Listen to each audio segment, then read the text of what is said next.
User's Manual by Arnold Kunst, December 21st.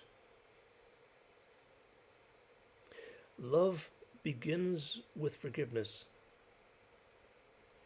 Everything before forgiveness is jumped up manners.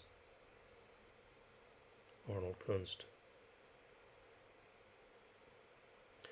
We could do with the following Abraham Lincoln example.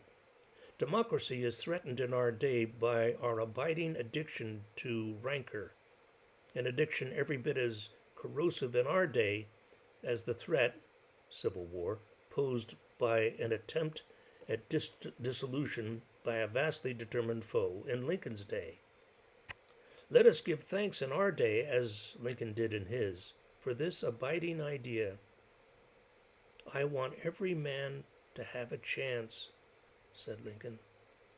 And let us give thanks in our day, as Lincoln in his, to those in our circle who do the grunt work to make that idea a reality. And finally, let us in our day, as Lincoln in his, give practical expression to the astounding conviction that he expressed when he won the presidency in 1860.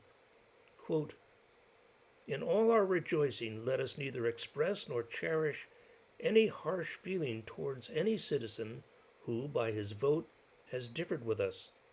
Let us at all times remember that all American citizens are brothers of a common country and should dwell together in the bonds of fraternal feelings.